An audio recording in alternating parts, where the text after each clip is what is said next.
The Lord be with you. And with your spirit. A reading from the Holy Gospel according to John. Glory to you.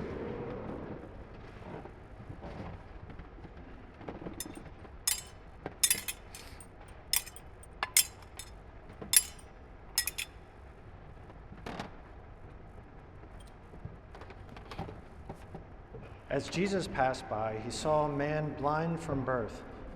His disciples asked him, "Rabbi, who sinned, this man or his parents, that he was born blind?" Jesus answered, "Neither he nor his parents sinned. It is so that the works of God might be made visible through him. We have to do the works of the one who sent me while it is day. Night is coming when no one can work. While I am in the world, I am the light of the world." When he had said this, he spat on the ground, made clay with the saliva, and smeared the clay on his eyes, and said to him, "Go, wash in the pool of Siloam," which means sent. So he went and washed, and came back able to see. His neighbors and those who had seen him earlier as a beggar said, "Isn't this the one who used to sit and beg?" Some said, "It is." But others said, "No, he just looks like him." He said, "I am." So they said to him, "How were your eyes opened?" He replied, "The man called Jesus made clay and anointed my eyes and told me, 'Go to Siloam and wash.' So I went there and I washed and was able to see." And they said to him, "Where is he?" He said, "I don't know." They brought the one who was once blind to the Pharisees. Now Jesus had made clay and opened his eyes on a Sabbath. So then the Pharisees also asked how he was able to see. He said to them, "He put clay in my eyes, I washed, and now I can see." So some of the Pharisees said, "This man is not from God because he does not keep the Sabbath." But others said, "How can a sinful man do such signs?" And there was division among them.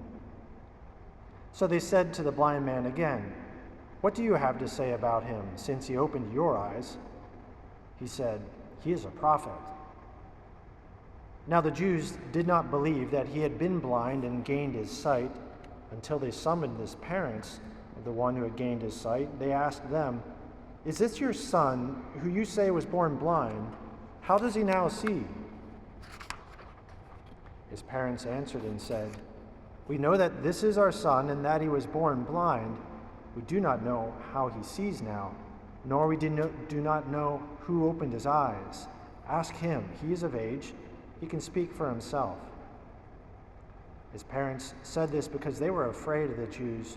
For the Jews had already agreed that if anyone acknowledged him as the Christ, he would be expelled from the synagogue.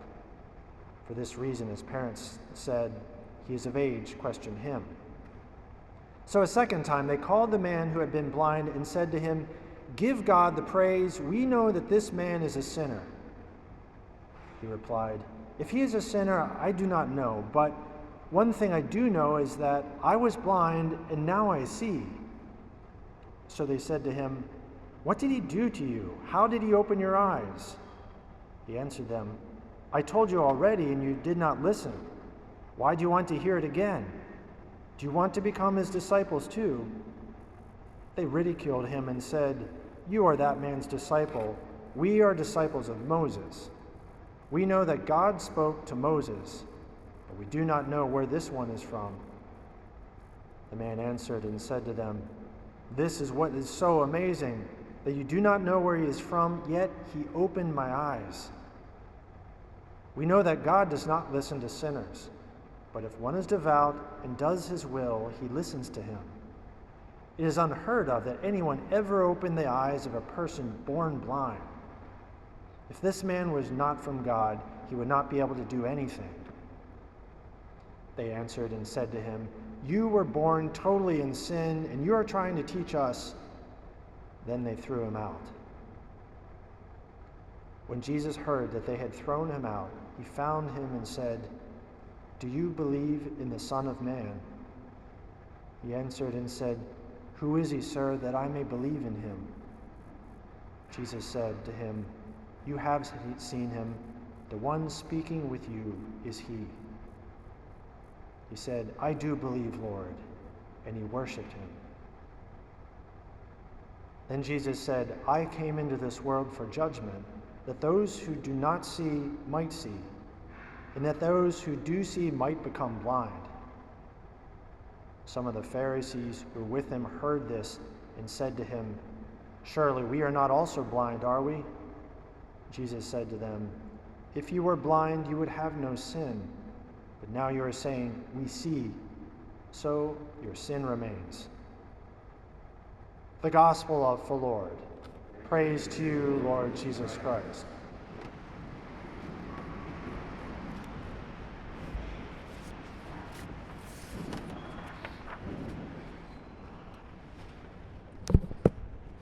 At this point in Lent, we're treated with this extensive, beautiful, wonderful gospel here. This is from the gospel, as I announced at the beginning, from John. And this is so real. It's so human. It's like you could take this and like use it as a script in a film. I mean, you'd really have very little to have to change to make it adaptable, because it's such a communication of the way people are with each other, with God. So in that sense, it's like true to life. And John really captures that, because for one, he would have been there when all this was when this was happening, and he knows what the Pharisees are like, and he knows that the way they're always pushing, trying their hardest to block their heart and acknowledge nothing of what Jesus was saying, because that might have to mean that they're wrong in some way, shape, or form, and they just don't want to do that. And so there's all this back and forth, and now this gentleman, the one that was born blind, well, John would have then known him afterwards too. Like, just imagine, like, this guy is going to be a lifetime follower.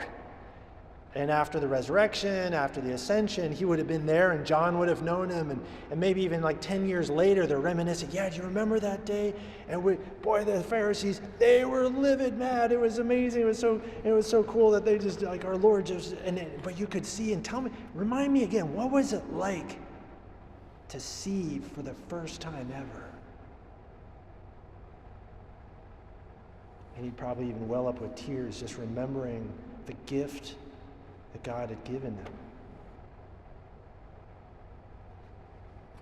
We're going to unpack this just a little bit more, but what I want to do is talk about an experience I had recently that ties all into this. Just over the last week, I was on retreat. I was gone for 8 days on a silent 8-day retreat. Now, by the way, down here in the front right, or front stage right, or however that works, they've been doing a 2-day silent retreat. And I just want to congratulate all you for persevering through and dedicating an entire weekend just to prayer.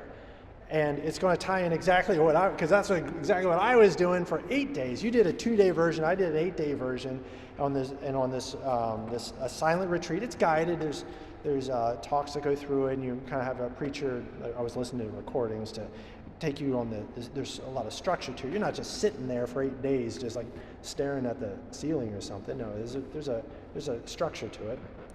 But when Father Ryan, the other priest, the other legionary, and I got there to the retreat center to do our 8-day retreat, there was another priest that was there that was doing a 30-day silent retreat. That's the maxed out version.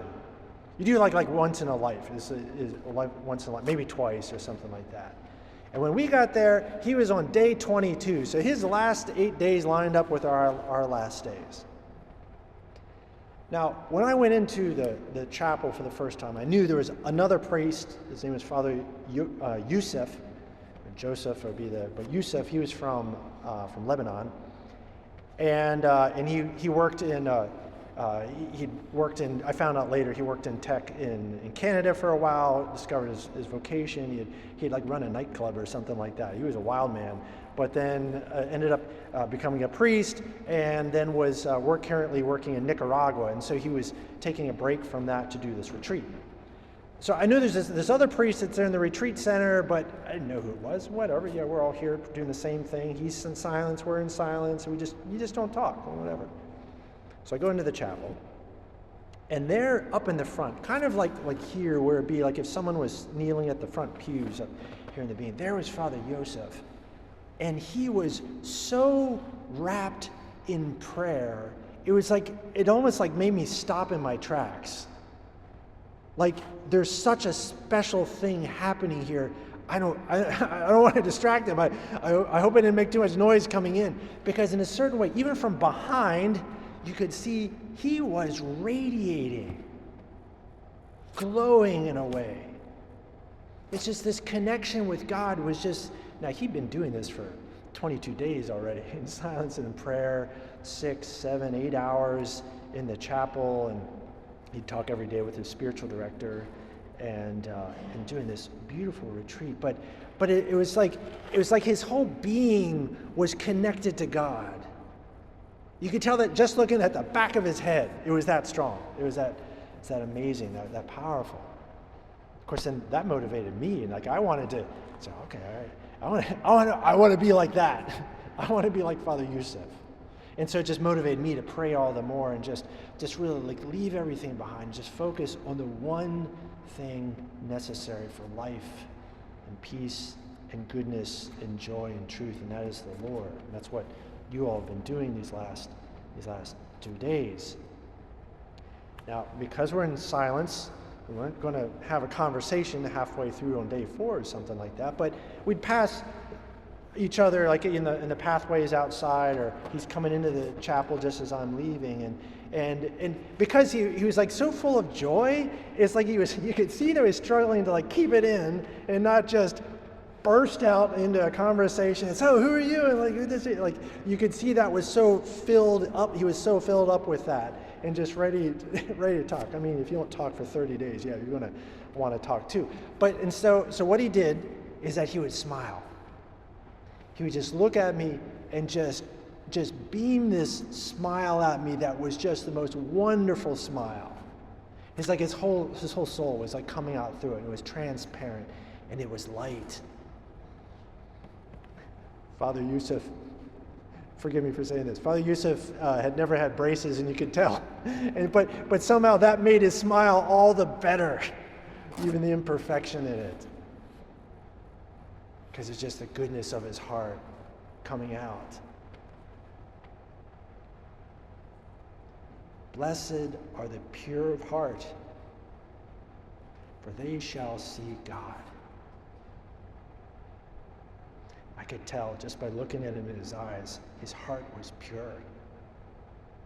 He could see God in his life, in his priesthood. See God there in the Eucharist, in the tabernacle. He would take about an hour and 15 minutes to celebrate Mass by himself, and there's no creed, there's no extra singing, there's just him and just him and the Lord.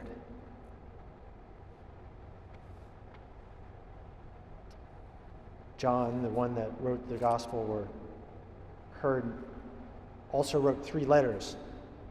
The first letter of John, second letter of John, third letter of John. We got real creative in our names there. And in the first letter, so John, throughout his gospel and also letters, he's constantly talking about love. Just love one another. As he's like quoting any time that Jesus was talking about love, he had that one down, because he had also spent a whole lifetime in prayer like that. Also in ministry, of course. And so in this first letter of John, he says, we are God's children now. He's writing to baptized, believing Christians. It does not yet appear what we shall be, but we know that when he appears, we shall be like him, for we shall see him as he is. I think we talked about this here in a homily a couple weeks ago. We don't know what we are going to be like, but we do know that when he comes, we will be like him because we're seeing him the way he really is. I think Father Yusuf was becoming, as he had his glimpse, he was already showing in him what we are going to become.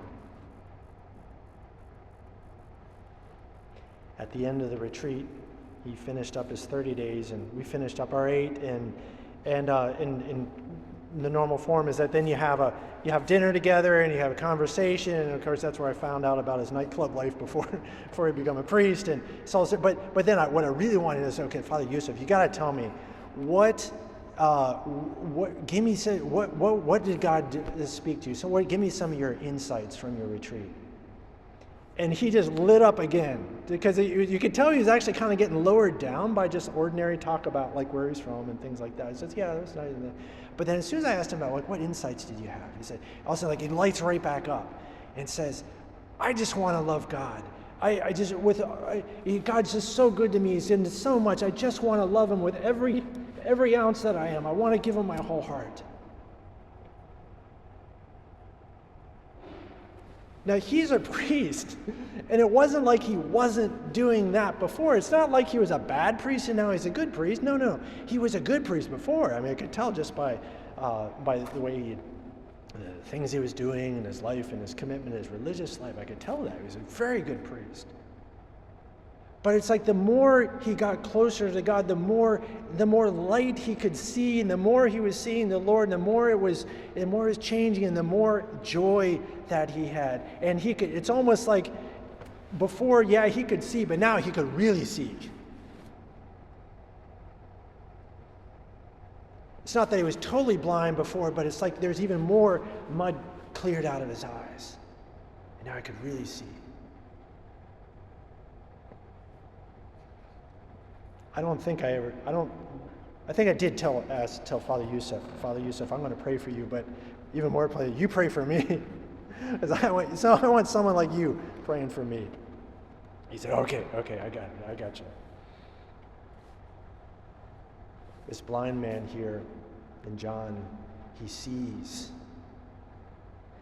Christ before him. He sees him as he is, and it changes him. It gives him sight.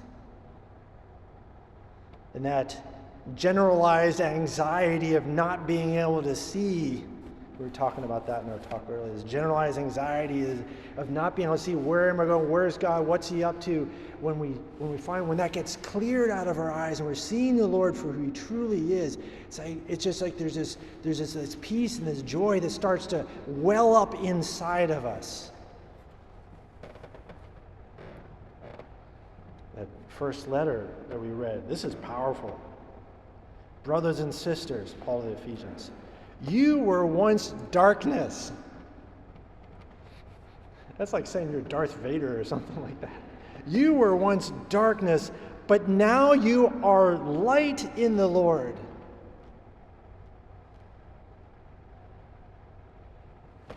Maybe at this point in Lent, some of you aren't quite feeling like, I was darkness and now I'm light in the Lord. All you have to do is ask our Lord, I want to see.